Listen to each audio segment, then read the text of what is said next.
नमस्कार। आइए आज आप सभी को गांधी परिवार और बलिया का संबंध बताते हैं। सन 1942 के भारत छोड़ो आंदोलन के पश्चात बलिया में अंग्रेजों के द्वारा, हम सभी को पता है, नेदरसोल आया था। उसके साथ दो और, मार्क स्मिथ और कैप्टन कुक जो मशीन गन फौज के साथ आया था। मार्क स्मिथ जलमार्ग से बलिया आया था। इन्होंने बहुत यातनाएं दिया, बहुत दमन किया। अनेकों गांव के गांव जला दिए गए, निर्दोष लोगों को जेलों में डाल दिया गया, उनको इतनी यातनाएं दी गई जिसका कोई हिसाब नहीं।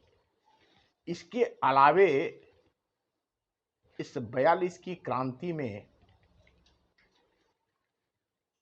लोगों के ऊपर आपराधिक मामले दर्ज करके और उन पर मुकदमा चलाया गया। ये राजनीतिक मुकदमे थे और चूंकि जो कांग्रेस का शीर्ष नेतृत्व था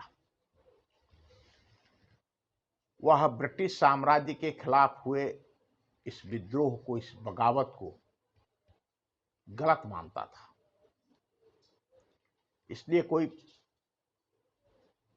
इसके लिए तैयार नहीं था। वो इनकी मदद करने के लिए तैयार नहीं था।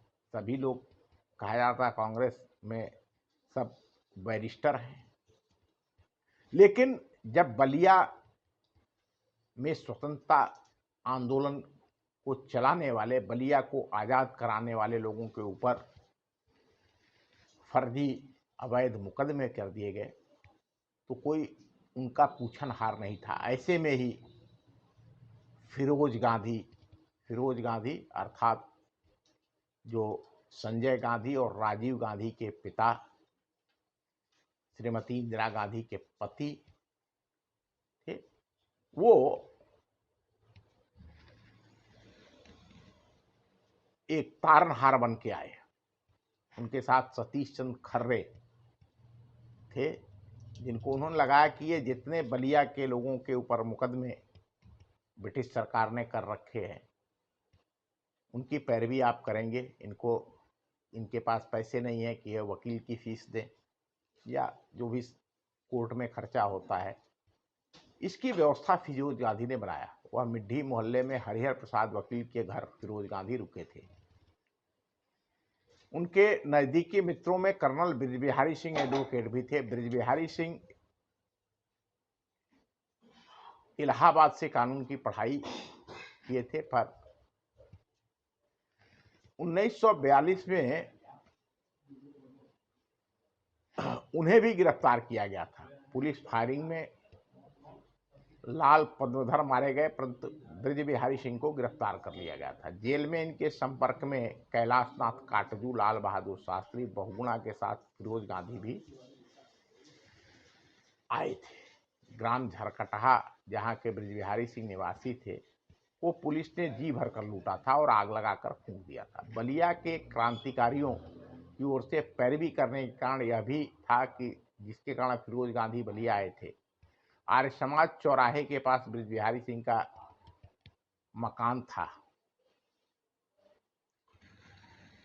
शाम को फिरोज गांधी सतीश चंद्र खरे जी के साथ तथा अन्य स्वतंत्रता सेनानियों के साथ बैठकर राय मशविरा करते थे। एक दिन वहीं उन्हें एक टेलीग्राम मिला जिसमें श्री राजीव गांधी के जन्म होने की सूचना थी। नेताओं तथा सेनानियों ने फिरोज गांधी को पुत्र पैदा होने की बधाई दी और जब खुशी में उनसे मिठाई खिलाने के लिए अनुरोध किया गया तो फिरोज गांधी के पास चंदा से वसूल किए गए 1500 रुपए थे, लेकिन फिरोज गांधी ने चंदा के रुपयों से एक पैसा भी खर्च नहीं किया। उनके पास अपना व्यक्तिगत 1 रुपया था और उस मात्र 1 रुपये से लंगड़ा आम मंगाया गया, जिसे उन्होंने अपने मित्रों में बांटा अपने भी आनंद मनाते हुए खाया। फिरोज गांधी के जीवन का आदर्श और ईमानदारी की भित्ति पर खड़ी कांग्रेस में रहते हुए एवं प्रधानमंत्री पंडित जवाहरलाल नेहरू का दामाद प्रधानमंत्री श्रीमती इंदिरा गांधी के पति प्रधानमंत्री राजीव गांधी के पिता होने के बाद भी वह कभी सत्य से नहीं झुके। संसद में भी उन्होंने समय समय पर नेहरू जी का विरोध किया था। जिनके पैदा होने पर पिता ने ईमानदारी के 1 रुपए से खुशियां मनाई थी, उन्हीं राजीव गांधी के ऊपर बोफोर्स कांड में भ्रष्टाचार का आरोप लगा और इस भ्रष्टाचार के प्रेत ने उनकी पत्नी सोनिया गांधी तथा वर्तमान नेता प्रतिपक्ष राहुल गांधी भी अछूते नहीं रहे। लेकिन फिरोज गांधी को अपने बलिया के प्रवास में प्रथम संतान की प्राप्ति के आनंद में ईमानदारी के 1 रुपए की स्मृति जीवन काल तक बनी रहेगी। ये जो बात है, 1 रुपए का आम खिला करके राजीव गांधी की खुशी, राजीव गांधी के जन्म की खुशी बलिया में उनके पिता फिरोज गांधी के द्वारा मनाई गई थी। यह एक बहुत बड़ी घटना है और मुझे लगता है आप सबको अच्छा लगेगा। बहुत बहुत धन्यवाद। नमस्कार।